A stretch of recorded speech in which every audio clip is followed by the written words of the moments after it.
Look, you're here because you're searching for an edge.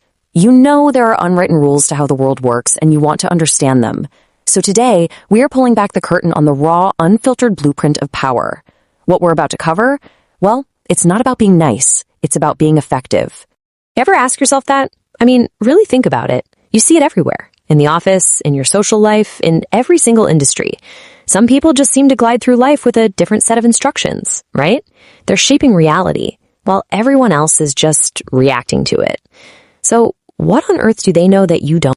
And there it is. That's the core of it.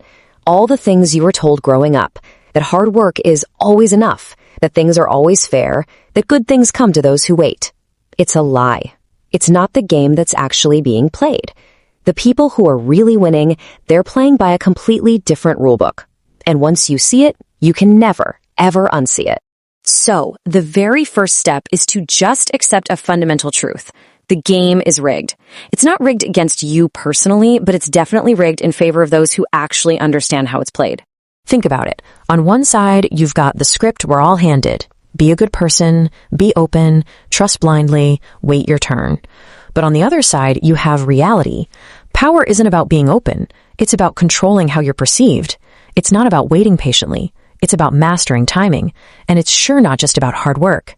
It's about strategy beating pure effort every single time. Okay, so if the game is rigged, how do you even begin to play? Well, it doesn't start with what you do out there in the world. Nope. It starts inside your own head by forging what we call a sovereign mind. This idea of sovereign psychology, it's the foundation for everything.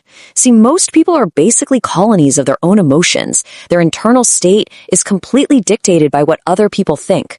A sovereign mind is different. It's a fortress. Praise doesn't inflate it. Criticism doesn't dent it. Both are just seen as data. It's a mind that can't be rushed, can't be guilted, and can't be emotionally cornered. And you build this fortress on 4 pillars. First, brutal self-honesty. You can't fix a flaw if you're pretending it doesn't exist. Second, emotional discipline. You see your feelings as signals, not commands. You observe them. You don't surrender to them. Third, you question everything, not just to be difficult, but to truly understand the why behind things. And finally, you take absolute ownership for everything. That is the ultimate source of control. All right, so once your inner world is solid, it's time to look outward. Now you need to develop the skill of seeing the chessboard for what it is, of reading the hidden patterns that control every single situation. This is so important. While everyone else is out there chasing money or status or likes, the truly powerful are chasing something else entirely. Information. Plain and simple. Whoever knows more wins. Knowing the situation, the people, their hidden fears and desires, that is the real foundation of all power.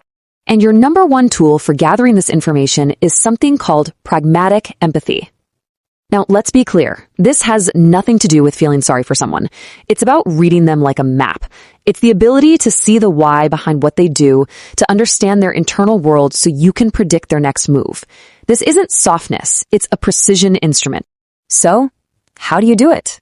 You become a pattern hunter. You start listening way more than you speak. You notice the tiny details everyone else misses.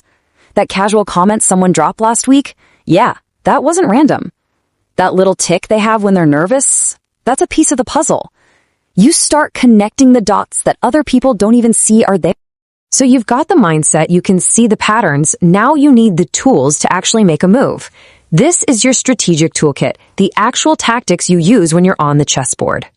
Let's talk about a situation we've all been in. Someone tries to make you feel small or guilty or just plain wrong. They're using shame as a weapon. And the normal response is to get defensive, to explain yourself. But that's a losing game. So what's the alternative? This is the pivot. This is the strategic shift. Your goal isn't to prove you're right. The second you start defending yourself, you've already given them the power to judge you.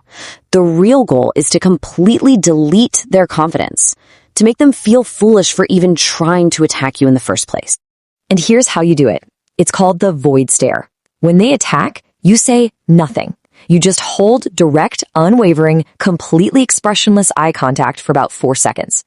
You know how long 4 seconds of silence feels in a confrontation? It's an eternity. And in that vacuum you create, their confidence just collapses. They're expecting a reaction, and when they get absolutely nothing, their own brain turns on them. Then you either walk away, which signals they don't even exist to you, or you just change the subject, showing their attack wasn't even important enough to acknowledge. This classic quote from Machiavelli is perfect here. But it's not about choosing to be either a fox or a lion. The secret is being both. And more importantly, it's about being whichever one they don't expect. When they expect you to be aggressive, be cunning. When they expect a trick, show raw strength. In the game of power, the fastest way to lose is to be predictable.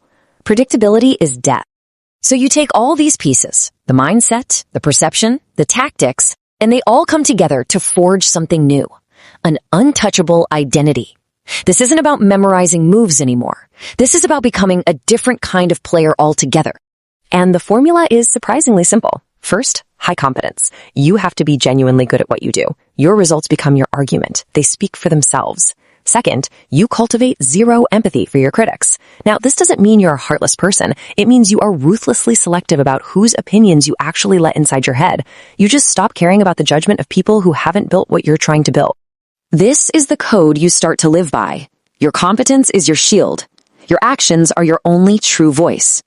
You refuse labels like good person because you see them for what they are, a leash to control you. You understand that your circle is your ceiling, so you choose it ruthlessly.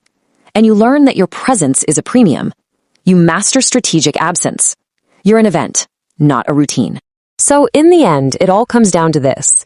You've now seen the real moves. You understand the game is not what you were told it was. For a long time, you've likely been a piece on the board, maybe even thinking you were a player. But now you know better. The information is yours, and the choice of what you do with it, that defines everything that comes next. The only question left is, which one are you going to be?